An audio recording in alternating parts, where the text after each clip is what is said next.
summarize much, but I think I'll summarize just a little bit, because I think just to give you the global picture of or the main important points of what we saw the other day.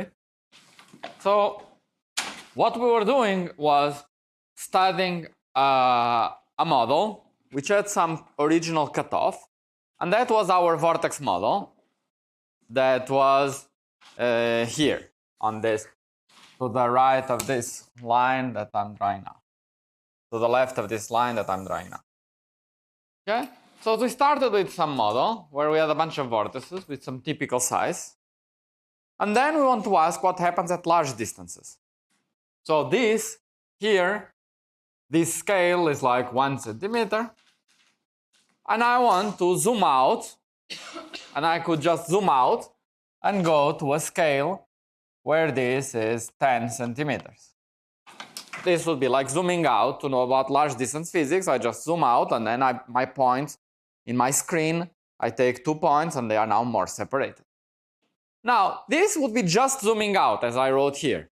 So here there is point A, B, C, which are labeled there, A, B, C, and I try to just copy them and rescale things.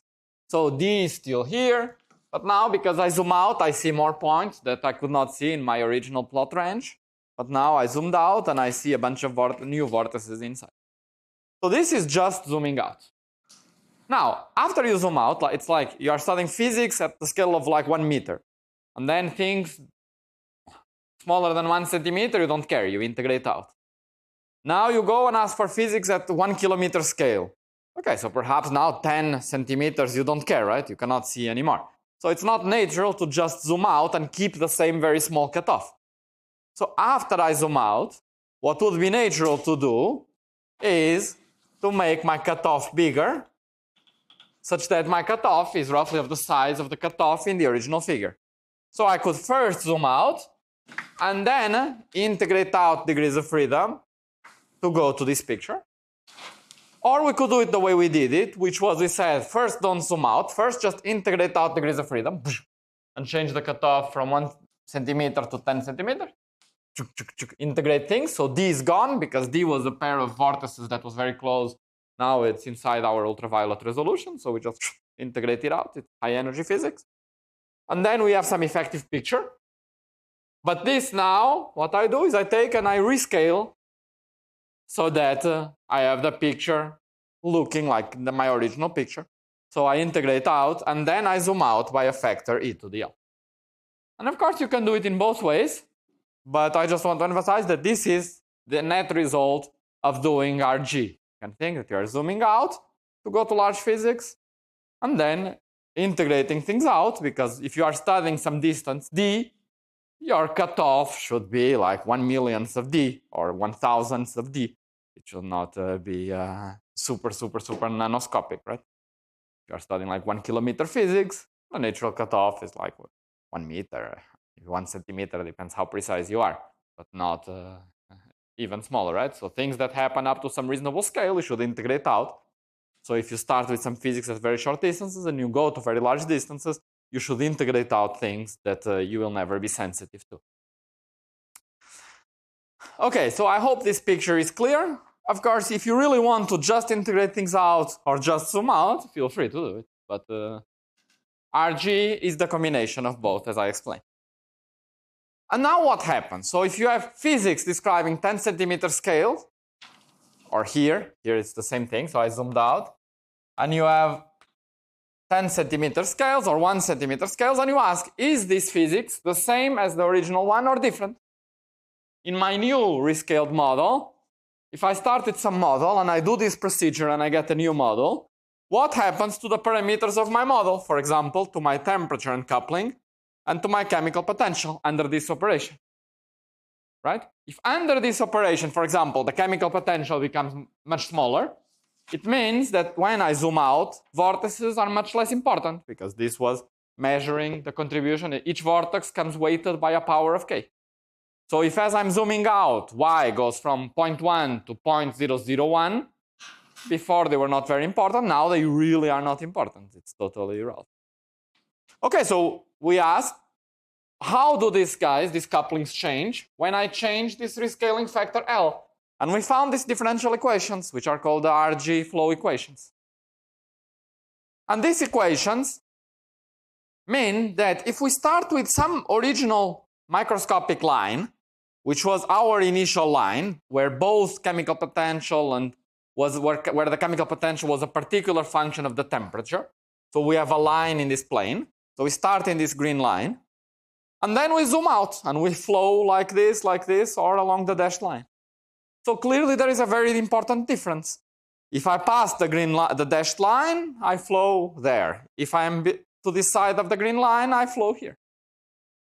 So we saw that there is a critical temperature, there is a low temperature regime, there is a high temperature regime, and we made a few comments about this low temperature and high temperature regime, which was, for example, that in high temperature we will eventually lose control of our approximation, because by definition vortices are starting to come up, but our approximation was that many vortex configurations was irrelevant.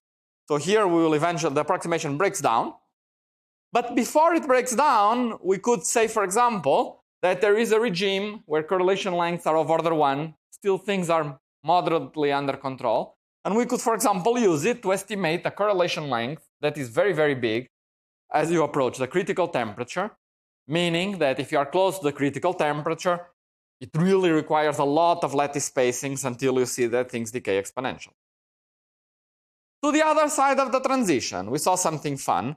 We saw that it doesn't matter where we start, we flow to a line where vorticity is 0, where we have no chemical potential for vortices. The chemical potential goes to 0, so we will not put any vortices there. But depending on where you start on this line, remember, where you start on this line is a function of the temperature in your lab. So you start with some beta, and then where do you go here? Well, approximately you can compute, because close to the critical point, you can solve these equations analytically, it's some arcs of circle and so on. But in general, what you should do is you start with some y star, x star, you solve these differential equations, and you go to some point here. And therefore, this point is a non-trivial function of your initial temperature, but fine, it is some point, and it will change continuously as you change the temperature. And that will give me a continuum family of power law behavior theories, of theories that have power law behavior, no vortices, but some effective temperature that depends continuously with your original temperature. So we would say the critical exponents here would be a bit unusual in that they would depend on the temperature.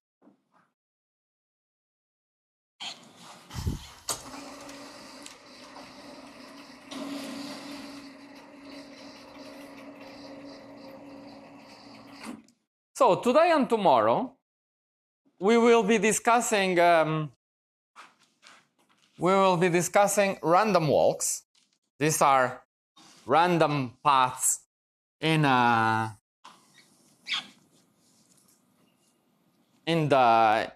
space. It could be in a plane or it could be anywhere.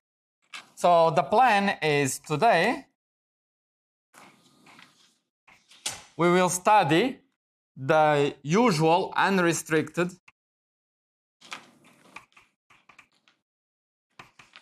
random walk. So that is just a point that randomly moves around and there is no restriction. And tomorrow we'll study the self-avoiding walks, which would be random walks that cannot self-intersect. So they would be something like this, that people like to claim they are relevant to polymer physics, because obvious a polymer would be a long molecule that would not like to just to be on top of each other. And here we would have the usual random walk. And in particular, with this example of random walk, we will see that the random walk will see a couple of concepts important here. We'll revisit a couple of concepts. For example, the first one that will appear will be universality. Universality, namely with respect to how do we choose to move in the random walk? What probability distribution do I do to move at each step? Is it random in all directions? Is it a discrete choice if I have a lattice? What kind of choice do I make and how universal or not it is? So we'll see this universality. We'll see something about critical exponents. There will be some exponents here. For example, what's the typical size? How does it scale with the number of steps? So critical exponents. Then we will study the biased walk. The biased walk is a random walk with some wind that pushes it slightly to the right. So the walk is not totally random, but it goes a little bit to the right. Okay, so a biased walk, and at this biased walk, okay, we will study this biased walk, and here we'll make contact with universality. These two are related very much. In fact, the order might not be exactly this. But in universality and the biased walk, we will revisit this notion of relevant and irrelevant perturbations.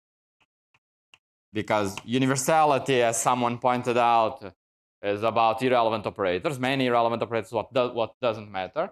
And relevant is something that does matter a lot. So for example, for the random walk, if there is a little bit of wind, that matters a lot in the end. So that would be a relevant operator, and some operators could be irrelevant. And finally, we will see that the random walk is in fact related to our Gaussian model.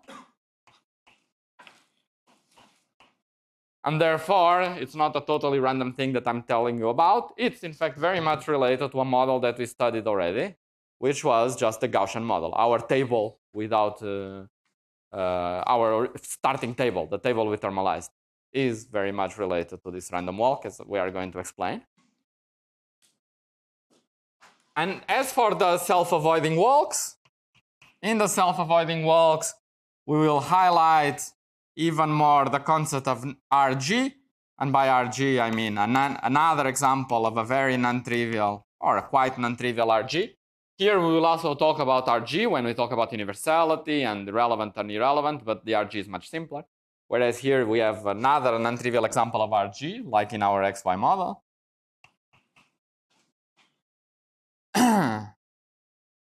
We will have some fun tomorrow doing some counting and understanding how we could develop some intuition for counting this number of walks. This is a much harder problem than the counting here. Here it's trivial. At each step, for example, if you are in a lattice, if you have 2D choices, the number of walks is just 2D to the power of number of steps. At each step, you just make a choice, for example, if you are on a lattice. So very simple to count, very hard to count here because you cannot self-intersect. So from a counting problem, this one is much more interesting, and we'll play a little bit with this tomorrow. And finally, we will see that in the same way that these unrestricted random walks are related to the Gaussian model, these ones are related to our ON spin model,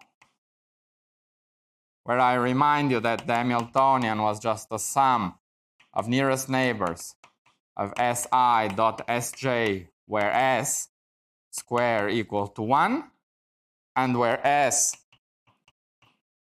is an n component vector. We studied the XY model. XY was the O2 model. When, in a funny limit, when the number of components of my vector goes to 0.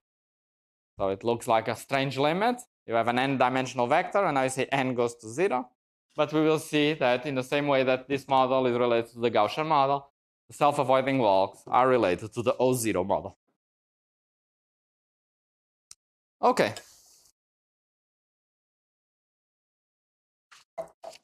That's the plan for until the end of the course. And as you see, if we manage to do all this, we will nicely connect to things we have seen already. So it will end up being a self-contained nice final story. Questions about the summary or about the plan or about anything? Let me see if I forgot something. RG, bounds, blah, blah, blah. Yeah, that's good. Okay. So let's start with the unrestricted random walks. So we start with some random walks where we have a walk, a sequence of steps, where each step I move by some distance r with probability P of r. Now, what could this probability be? Let's see some examples.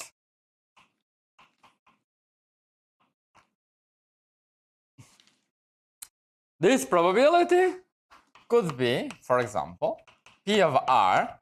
It could say that it could jump to any point whose distance is separated by some a to the origin. And then it could go into any direction. So integrating over should give me 1 to be a probability. So I would have to normalize 1 over 4 pi a squared. That's an example where r will jump in any possible direction with any possible direction. Sorry, r square is equal to a square. If I do it like this, the factors of 2 are correct. It doesn't matter. The other way was also good. This is one option. So this would mean that you jump only my steps at step A, and then at the next step I have another circle of length A, and I jump to the next point, and here all steps would have the same length. That's one option. Another option would be, for example, P of r could be 1 over 2d if I jump to any neighbors, if r is equal to plus minus my unit vectors. So if I'm in a d-dimensional cube, there would be 2-dimensional options, right? Back, front, up, down, left, right.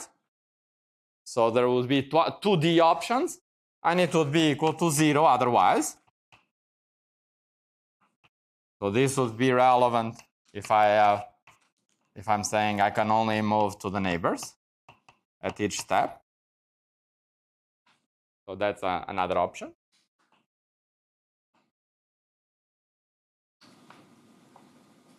And finally, another option would be to say that my P of r could be equal to,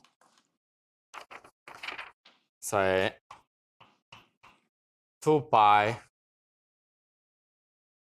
sigma square to the power d over 2 exponential of minus a half sigma square r square. So this, for example, would be a Gaussian distribution.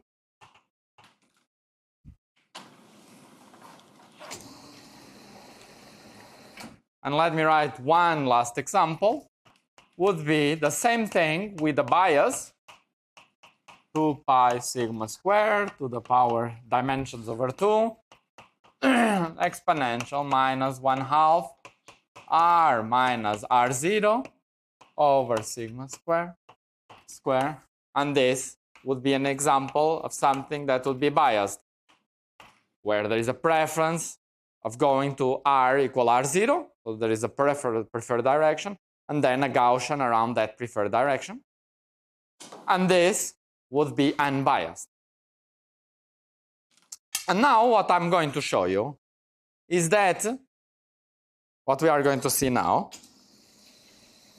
is that in a way this is a very special distribution. It looks like just another random one, but in fact the notion of universality will be the statement that if I start with other distributions like these ones here, and if I ask what happens at large distances, I end up with this.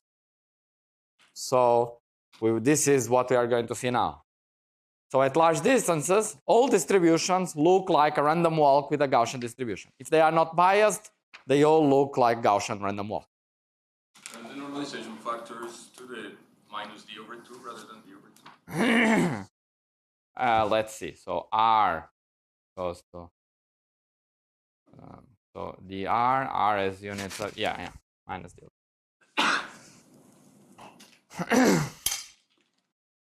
Okay, and that's one thing we are going to see now, is that is this step here. So we can say that this is an example of universality, whereby these arrows here, I mean exactly doing RG and coarse graining my path, which would mean in this language that if I have 1, 2, 3, 4, dot, dot, dot, up to n steps, I replace these n steps by just one big step, which is just I go, and the first n steps I replace by an effective step, right? There were here many steps. And I replace it by a big one. That is the process of integrating out. And then there are more steps later. And I would get another big step later and so on. That is the analog of integrating things out. Next step I should do is I should zoom out such that I can compare things. And now after I zoom out, the natural lengths are the same. And here I am in this picture where I ended up doing a full RG transformation with factor e to the L. So here I did a full RG transformation with this factor here. And the claim is you start with any distribution, you start doing this of integrating out and zooming out. And what distribution do end up here? Here will end up with a Gaussian distribution. Meaning that in your ultraviolet here, UV details are very important. It matters very much. If you can only travel between nearest neighbors in 5 steps, you can go only that far, right? I mean, you can, there is some sites you can visit, some you cannot, and so on. But at large distances, whether you could go just vertically or horizontally or diagonal and so on, it starts to be irrelevant because you are integrating things out. And we will see that we flow to the Gaussian distribution. Yes? Is it related to the central limit theorem? It is a consequence of the central limit theorem.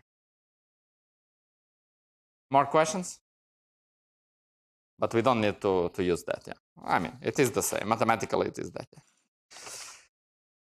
yeah. Okay. So let's see how this works in practice. So I'm anticipating all this, but let's see it at work.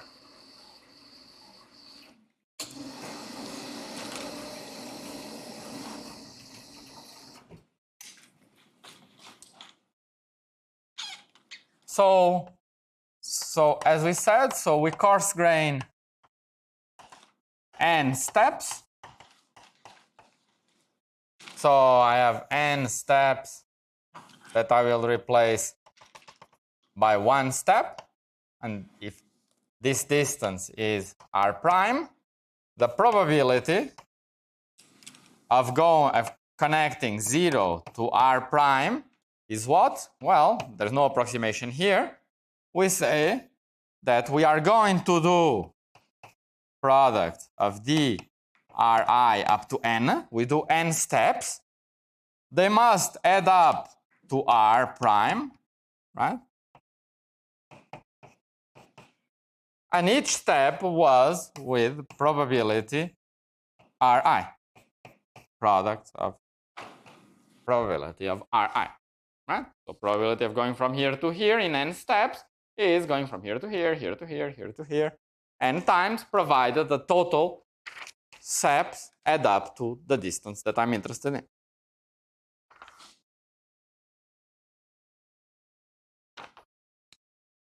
Right? Now, this delta function I can write as an integral d dk going to Fourier e to the I k r prime times product over I e to the minus I k r I. And so you see something nice happening, which was that after we do this clever trick of going to Fourier, this product over integrals over Ri's are totally decoupled now. Now I have integral dr1, exponential with r1, probability with r1. Integral with r2, exponential with r2, probability with r2. All totally decoupled. So at the end, we get that this is just the integral ddk e to the I k dot r prime, and then just a bunch of integrals totally decoupled. So each of them will give something. So we can write that it is just the nth power, because there are n such integrals, of it's just the integral of the probability of this. So it's the average with the original probability of e to the I k dot r to the nth power.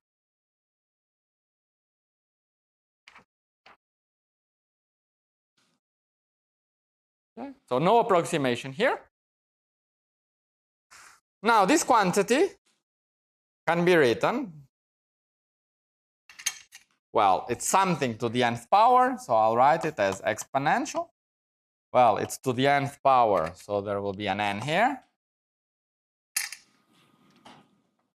But this quantity here can be written as the following exponent, where I have minus I k dotted with the expectation value of r in the original distribution minus 1/2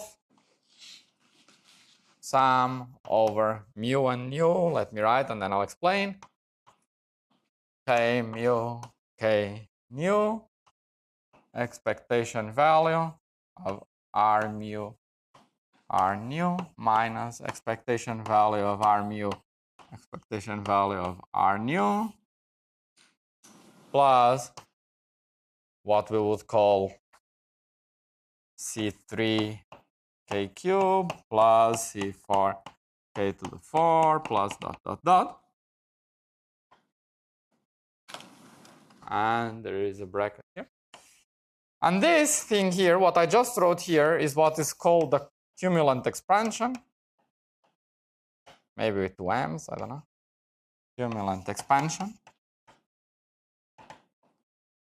And it's nothing deep. You can just expand out the exponent, expand this in powers of k, compare terms, and it is just a way of reorganizing this average, right? It is just, and you see that what happens is, so I can expand this in powers of k and write sum of averages, and then I can exponentiate to put it in the exponent, right?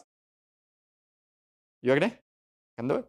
And when I do it, it's because of this exponentiation that in the exponent I get not just linear in averages, like I would downstairs, but for example, quadratic in average. And you see what happened here. I got the connected term. It's RR minus the disconnected part. And that's the typical thing, that once I have an exponent, I get everything, and then I exponentiate, and I get the connected terms. So that's the type of structure you would get also for these k cubes and k to the 4 and so on. Like full averages minus partial disconnected minus full disconnected and so on. Okay, good. But now, what's going to matter, the reason why we are doing this cumulant expansion, the hindsight, is that we are interested, if we are interested in large distances will correspond to small k. And small k, it will mean, like for our propagator, when it was always small k, higher powers don't matter, that higher cumulants don't matter. Higher Cn do not matter. That's the basic intuition, and the basic intuition is the correct intuition. It's totally just correct. And therefore, when we are interested in large distances, we can truncate to the 2 terms that I wrote there and ignore the IRCs. But let's do it in a little bit more detail.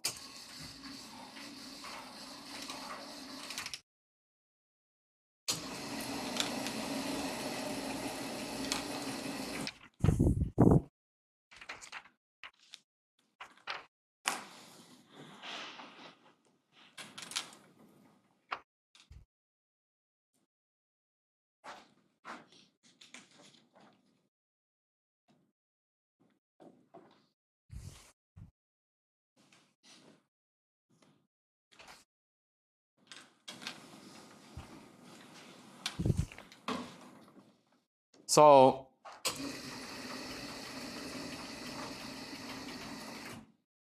this quantity here, what is this quantity here? You see that by symmetry, it must be proportional to delta mu nu. There is nothing else I could write. And the coefficient is what we call the variance, sigma square. So if I was with the Gaussian distribution, and if I normalize things properly, who knows if I did, that sigma would be this sigma here. Otherwise, that equation defines sigma. It's the average of r squared. It's how much r squared that deviates from the minimum value r squared. Okay? So that's the definition of sigma square, and it corresponds to the sigma square of the Gaussian distribution. And this average of r would be r0 in the Gaussian example that I wrote over there. Okay, but otherwise, this would be the definition of r0. Okay, so this would be the definitions, and they would correspond to the parameters r0 and sigma square if I was in the Gaussian distribution.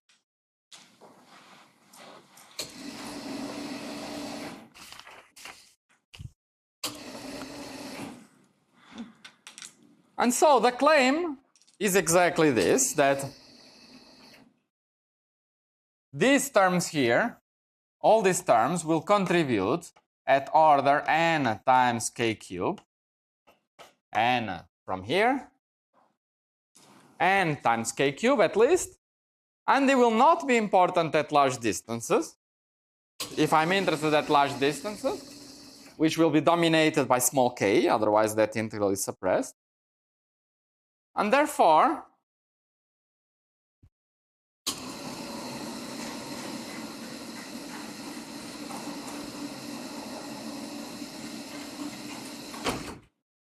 at large distances,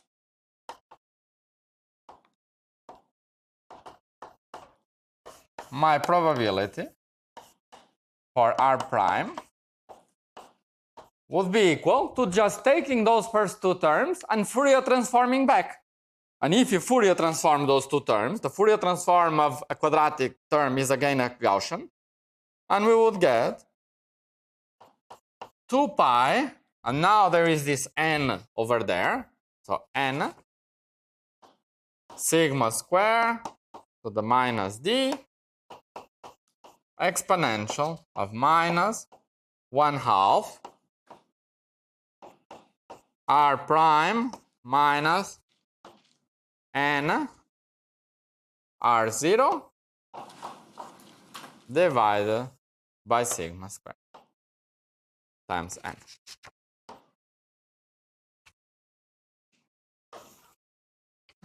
Okay. So that's something quite powerful, and this is where we see this universality as promised. That we could start with any of the distributions I wrote there, for example, equal step and so on, and then at large distances, the effective distribution when I'm making this coarse graining is that of a Gaussian distribution. But here we only coarse grained, and remember that what we should do is coarse grain, but then rescale things such that things have the first, in the final picture and in the initial picture, cutoffs are of the same distance, such that I can compare the first and the third picture. Otherwise, I cannot compare. Or I can, but it's harder, right? It's harder to compare this picture or the second picture with the first one. I mean, it's hard. I don't know what exactly is on the screen. So I should integrate things out like we did and then rescale to be able to compare both. You agree? And right now, we only did the integrating out things, joining n steps and calling it some r. So what do we want to do? We want to integrate out such that my cutoff is the same. What was my cutoff? It was sigma. Sigma was saying what's the average size of my step, right? What's the average x squared? So what I want to do is rescale, redefine r prime such that my final cutoff is the same as my initial cutoff. That's what it means to, after doing this, rescaling and getting the same. So what we want is sigma to go back to sigma. That's what it means, appropriately rescaling to compare.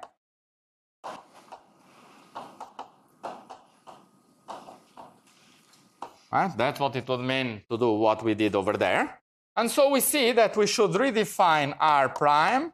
We should say that R prime is square root of n times R. I should rescale by a factor e to the L, which in this case is square root of n.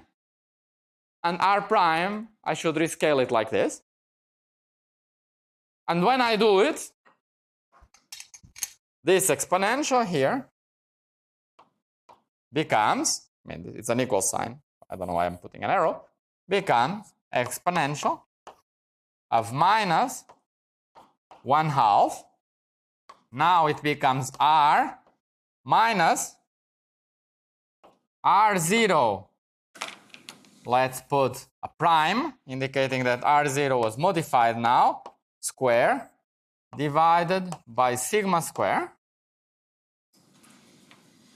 And we have just to say what is R0 prime, where R0 prime is equal to, so I have a square root of n, and n is equal to square root of n times R0. And we could put a prime if you want to. I mean, okay, the idea is not to put a prime, but if I put a prime, sigma prime is equal to sigma by definition. We rescale such that it does the same.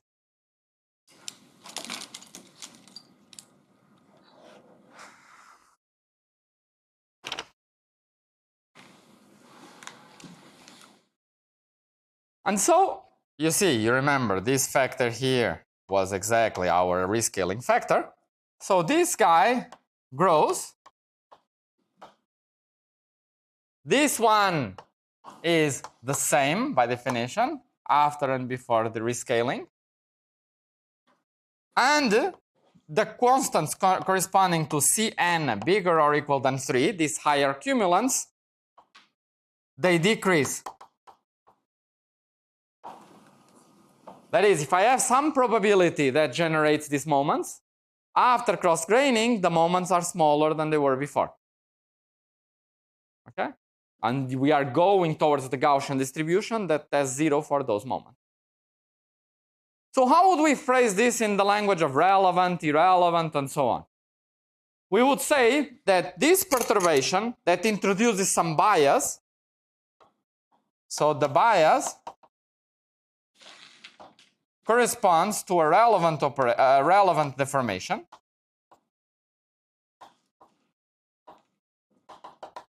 That is, if I have a parameter in my random walks that adds some small wind to my walks, that's going to be relevant at large distances. I am going to see it at large distances.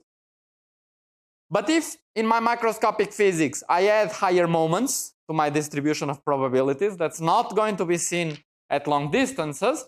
So these deformations, changing probability distributions to start with that amount to changing these higher moments, correspond to irrelevant directions. Right? So you start with two different distributions of probabilities. They have the same first and second moment, but they differ on the higher moments. And then you start cross-graining, you go to the same thing. Which means that those deformations were irrelevant deformations. Yes? Do you just see that by dimensional analysis, or is there a more intuitive way of seeing it? The way we saw it was because we see that at large distance they are not important. And that's the definition. But it is dimensional analysis because it's saying that the quadratic term has some fixed dimension, and then cubic terms, if I fix the dimension by the quadratic term, they have lower dimension. So I could just dimensionally say that k scales like 1 over r, and I scale the first, and then the second term is order 1, and then the higher terms are 1 over r to by a big powers, and they will be suppressed at large distances, exactly like we did for the counting of irrelevant operators or not. Okay. Very good. Yeah. Pedro, why is square root n e to the L? Because e to the L is defined to be by how much I rescale r in that step. It's defined to be e to the L is by how much I zoom out or zoom in. And here we say that my zooming out step is done by square root of n. And by definition, whatever I write here, this is e to the L. So this is equal to e to the L by definition of what L means. L is by how much you zoom out. Okay.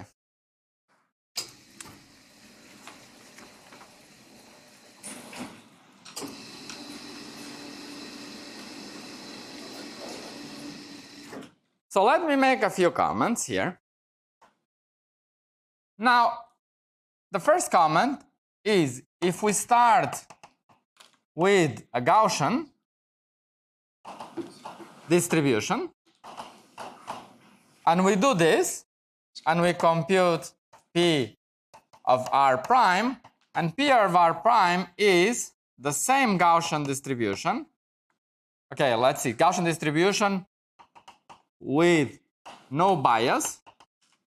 And we do this and we get the same Gaussian.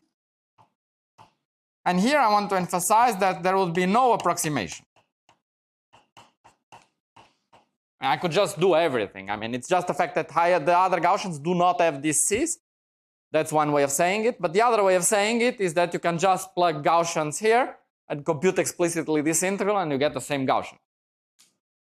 So that's the statement that under this rescaling, if I was at a Gaussian, I'm like at a critical point. I do this coarse graining, and I start with Gaussian, I zoom out, I zoom in, and I continue with the Gaussian. So this Gaussian without bias would be a fixed point.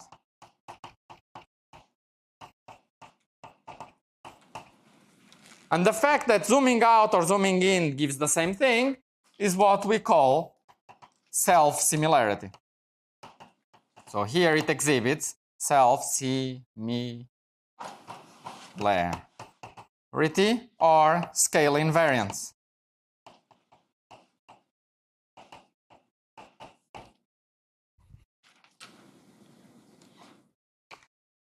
Then we said that if we start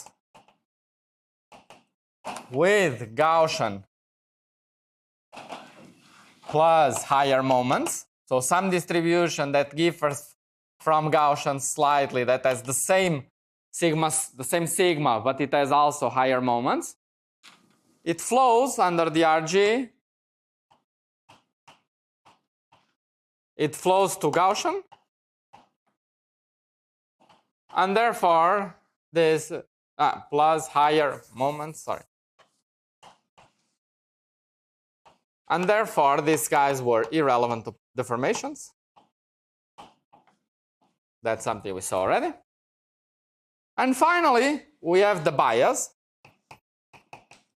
And the bias you can see very clearly. Imagine you have a random walk that I start here randomly, but there is some small wind, so in fact the average is not really zero. So after some time, the walk is something like this, right? So okay. So what happens now when I start cross-graining? I start cross-graining and I get a random walk like this. Because I joined. And then I rescale back and I end up with something. Okay, this is not very rescaled back, but I zoomed out this green path to make it the same step size as the original white step. And you see it became more stretched. Right? If there was some bias in some direction R0, after doing the coarse graining, this path became more stretched.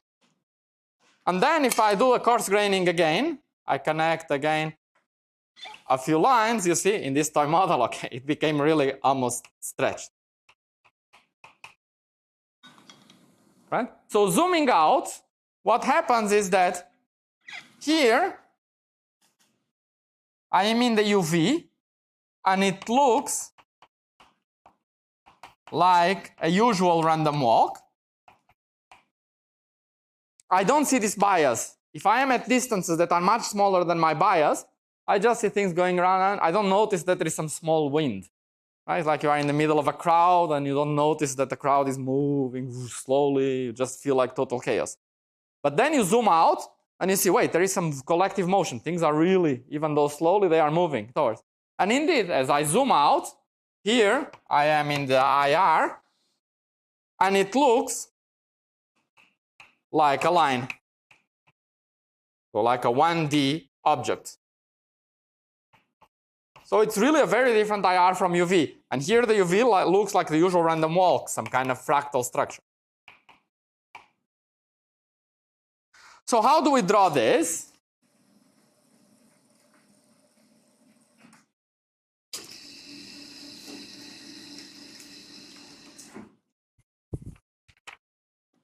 So we will draw this saying that in a picture similar to that one there for the RG flow,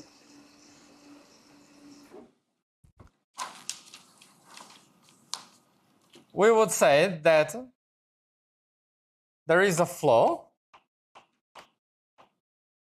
and under my flow, I'm either at R0 equal to 0, and then I stay there. Under the flow, I don't move. If I don't have bias, I am at a self-similar point. I am at a critical point. But if I put bias, the more I rescale, the straighter it looks, the more the bias becomes huger and huger, the more I notice that there was a strong bias. And the bias flows to R0 equal to infinity, which would be the fact that it continues to grow and, it continues to grow and grow and grow, and the bias will just become very large. And here we would have a one-dimensional path, and here we would have our fractal random walk. And the fact that if I perturb a little bit, I no longer have the same infrared, but I flow something else, it means that the bias is a relevant deformation. So I was here, and I had many deformations that were irrelevant, and those would be adding all this higher momentum. I add them, and I zoom out, and I go to the same thing. But there is a particular one, if I add a little bit of bias, then I flow to a very different universality class. Right? Then it's really something different. So here, I have the universality class of random walks.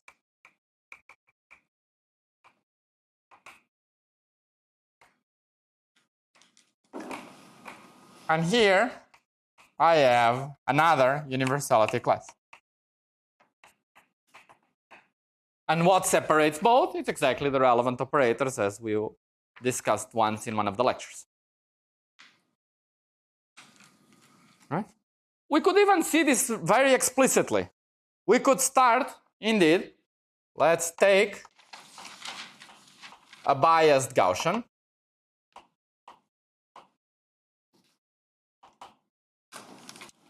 Right? And let's compute the mean displacement R after n steps, and this would be defined as square root of the expectation value of, in n steps, the sum over Ri square.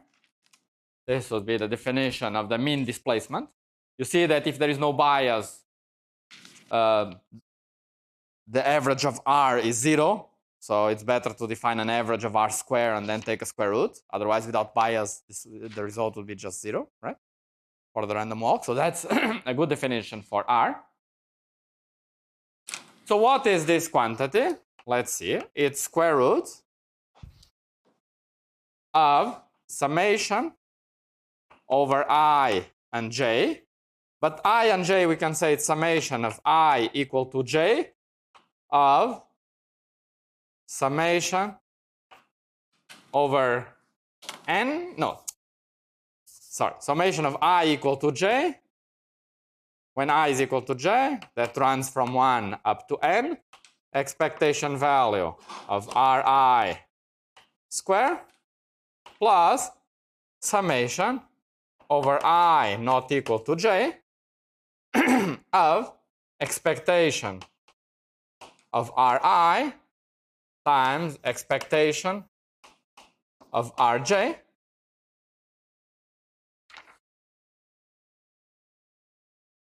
Right? If at each step I have an independent probability.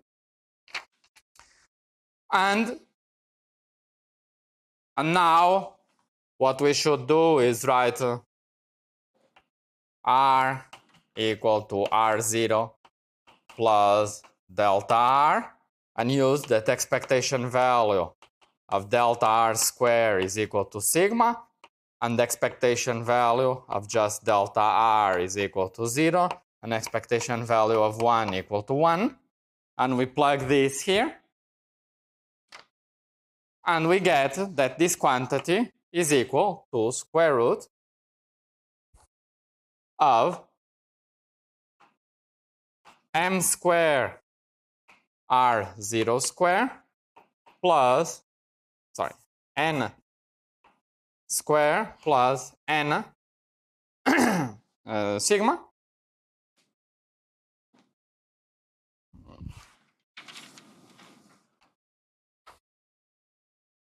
Right? And we see that this quantity behaves, right, as n to the 1 when R0 is not equal to 0 and n to the 1/2 when R0 equal to 0 at large n.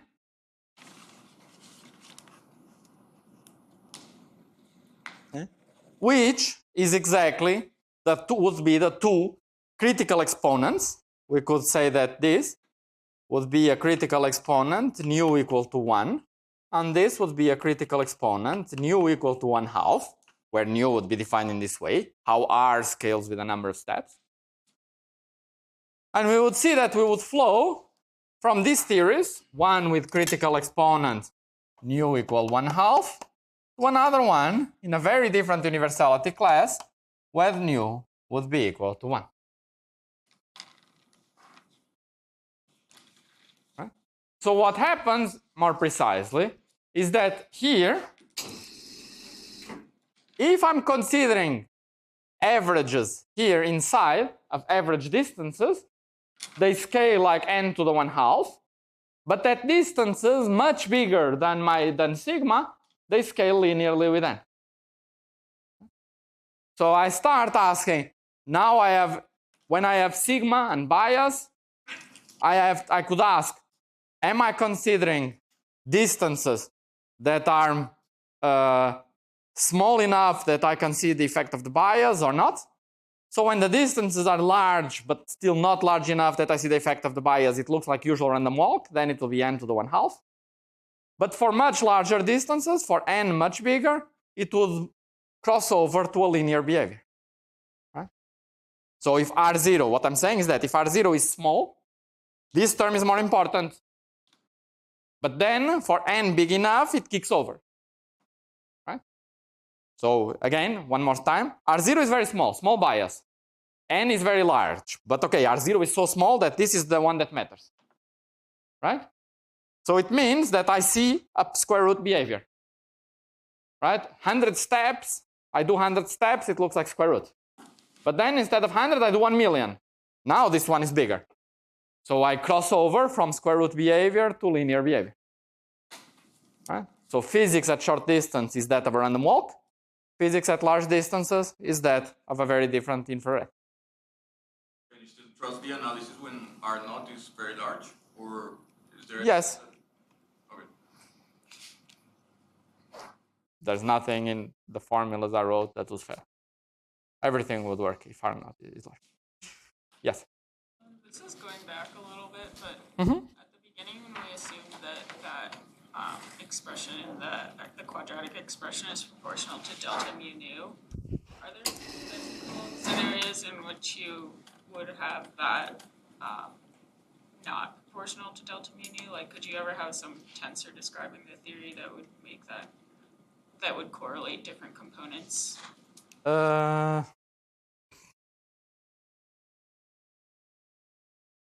Yeah, I could imagine something very anisotropic, right? Some original model that would be super anisotropic that then the various components are not equivalent, right? X will not be the same as y, right? Then it will not be. It's true. And relate, yeah. That's so.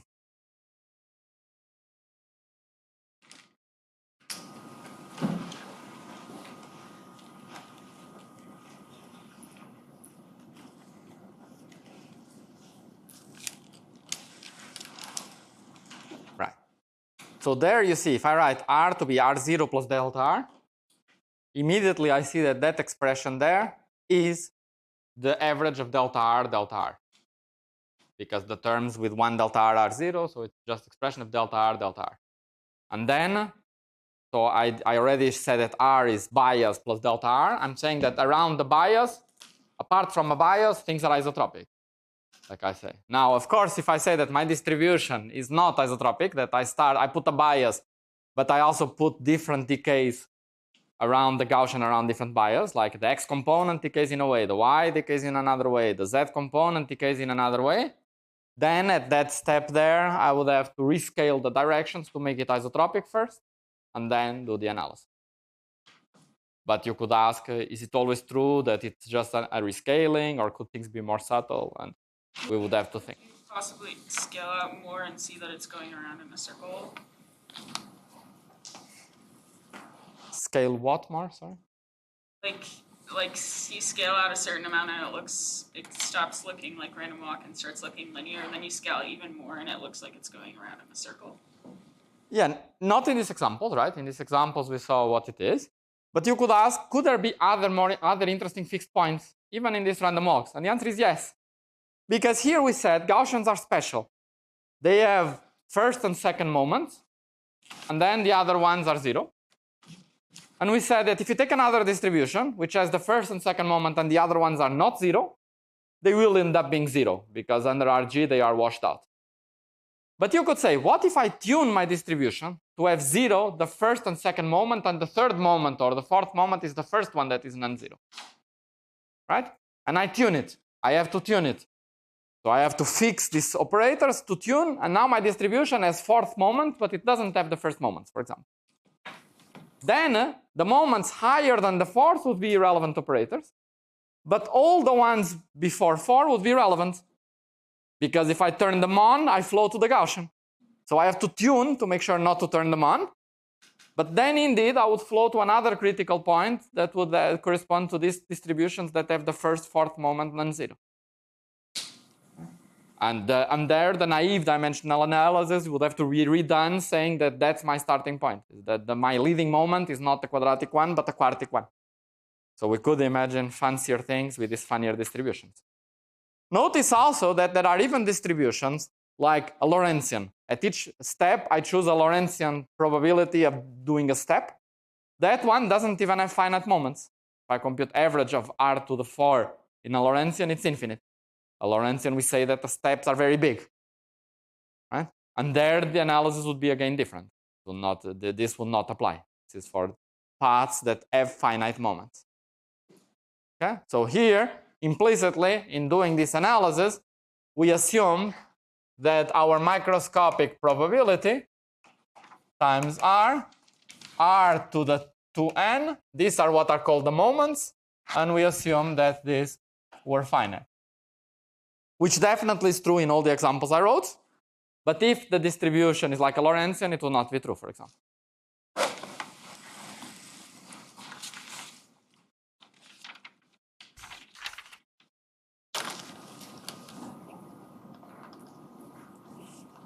Okay, so the last thing we promised we would do today is see that this is indeed related to the Gaussian model that we saw before.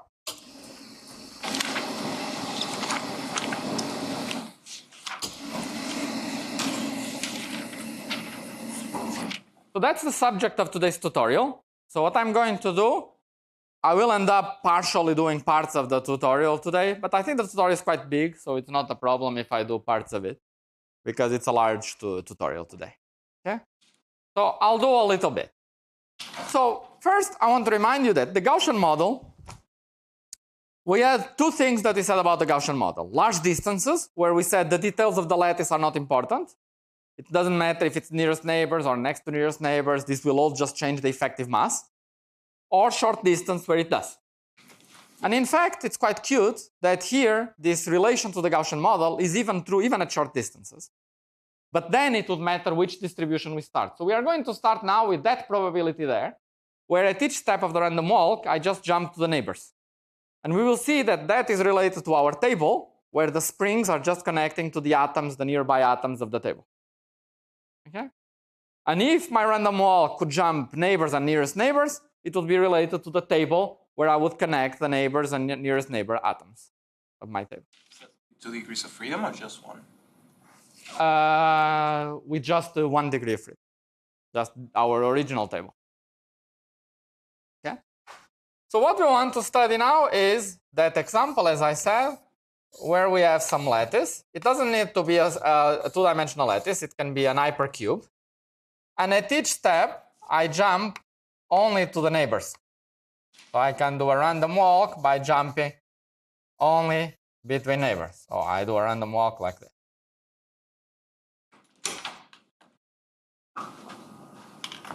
Okay? So at each time, I choose with probability equal to 1 over 2d, where d is the dimension. Right? So let me show you a cute formula that looks mysterious and that is very simple. What's the probability of going to distance r in n steps? So now if you think a bit, okay, it's 1 over 2d, and you want to go, say, to this position r, starting from the origin 0. What's the probability of going there in n steps?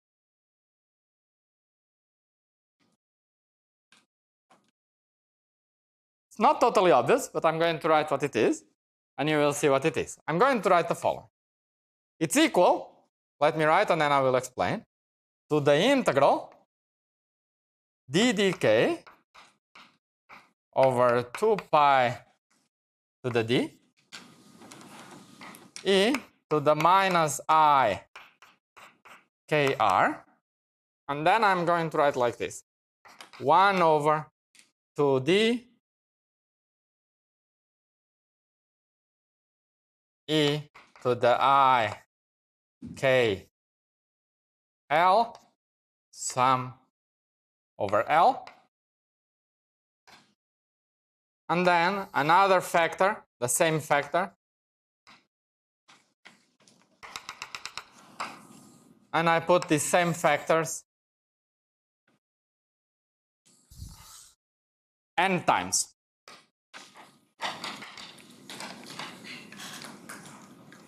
Okay? So let's explain why this is correct. Right? There is an argument that if you follow my argument, it's obvious that this expression is correct. Because you see that I'm integrating over k, e to the minus I kr, and then I have here a bunch of exponentials of k, but the integral e to the I k r is delta of r, right? The integral over k. So when I expand out the exponentials, these exponentials here in these square brackets better add up to r. If they don't add up to r, the integral gives me 0, the integral over k, right? So what I'm doing is, from each factor, this sum over L was, this sum is 1 over 2d times going up, plus 1 over 2d times going right, plus etc. And you have all options here. Right? And then you have the same thing here. This is the same thing. It's 1 over 2d times going up plus 1 over 2d going right plus all options. Right? And you open up, so you take, say, up from the first step, up from the second step, right from the third step, etc., etc., etc. And that gives me a sequence of steps. And they must add up to r, otherwise I get 0. So this just counts how many paths there are that connect 0 to r. And for each path, I multiply by the probability of that happening, which is 1 over 2d. So that's correct. Okay? So it's true. It is just counting paths, and for each path, multiplying it by 1 over 2d to the number of steps. Okay? So I don't know, I find it super cute. So this is just a true expression. For example, you notice right away that if the distance is bigger than the number of steps, I cannot do it. Right? If I have 10 steps and the distance is 100, I can never take from 10 exponentials of unit size. I can never get e to the 100, so the probability is 0. Okay, obvious, because I cannot go that far, and I can just not do it, right? Okay, so this is just equal to the integral ddk over 2 pi to the d e to the minus I kr times 1 over d cosine kx plus 1 over d cosine ky. If there are more than 2 directions, there will be a few more, to the power n. Right? All these factors are the same, so we just raise them to the power n.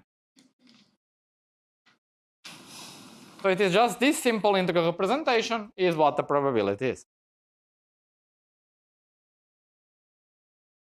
Right?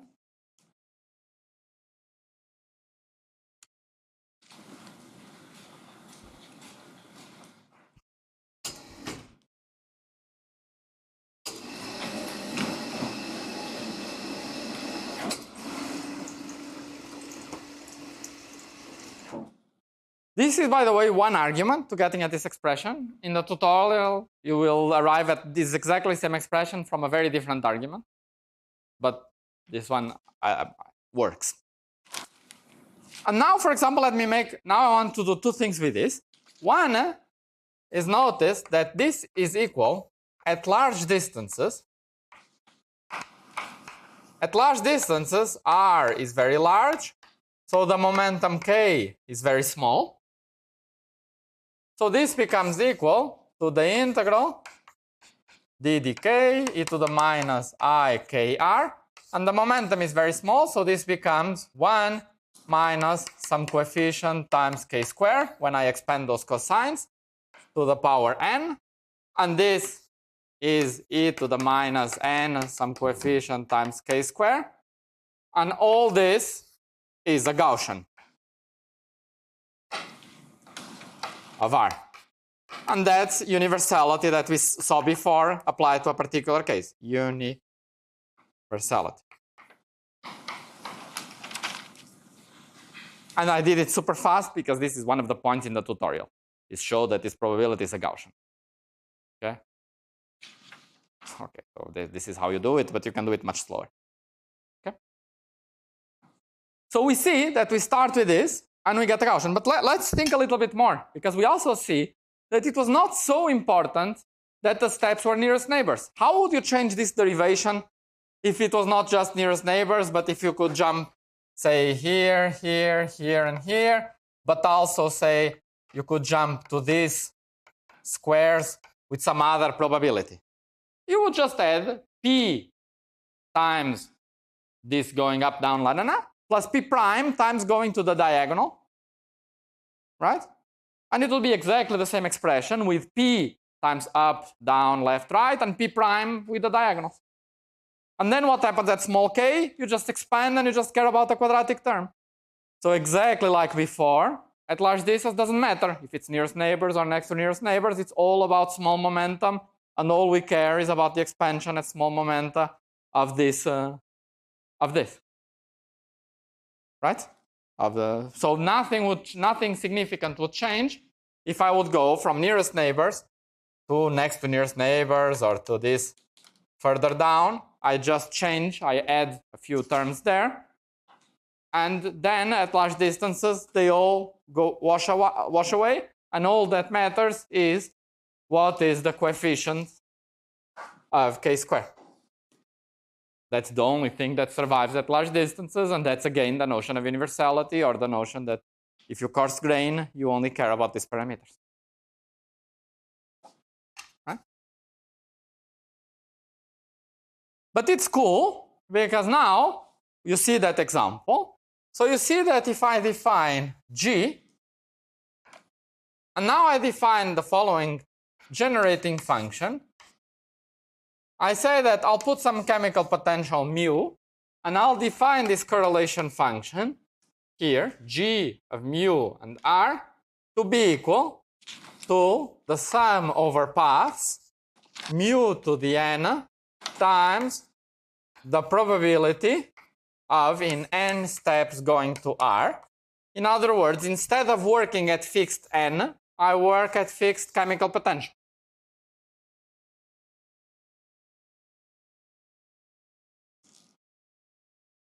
But now you see what happens when I sum. I can put this sum inside the integral over momenta. So I can put this sum here, and I'm summing something to the power n. So it is just geometric sum. So it is just 1 over 1 minus this. Right? But these cosines are just sine squares of k over 2, which was what we had in our propagator.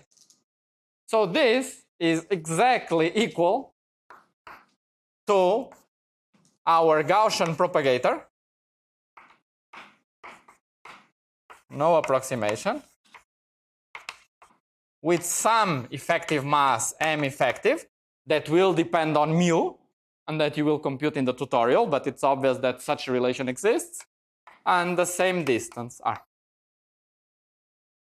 And that's the promised relation between, that's one way of seeing this promised relation between the Gaussian model and our random walk. And then the Gaussian propagator became 1 over k squared plus m squared at large distances, and we did not care about details. And that's exactly what we saw here, that all probabilities become Gaussian, and we have universality. And the two are just the counterparts of each other. Sorry.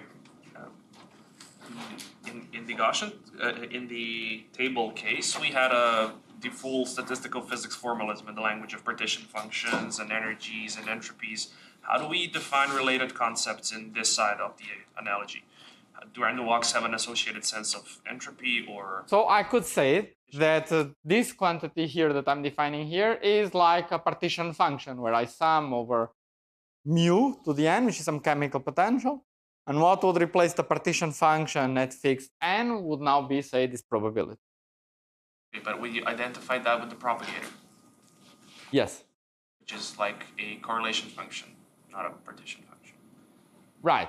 That's true. So here I said that there is a relation, but I didn't. For example, we could ask, can I compute a partition function of the Gaussian model as some sum of random walks, for example, and stuff like this? And the answer is yes, you can do it.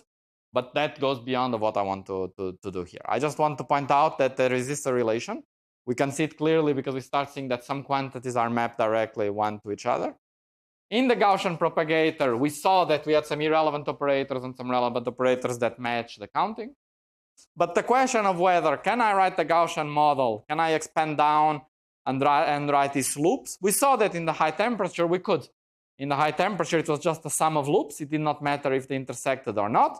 So it's very tempting to think that perhaps I could reformulate fully the Gaussian model just using random walks and trading Feynman diagrams by random walks, integrating over fields by random walks, doing everything with random walks. And indeed, you can, but it becomes more complicated. You don't simplify your life. It's a dual formulation again, but a more complicated than the one we started with. But you could do it. Okay? But random walks are interested by itself by other reasons. So in the random walk language, these are the kind of things you are interested in.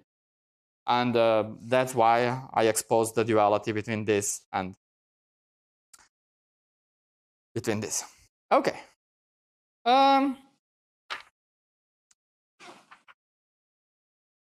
We could stop earlier, as usual.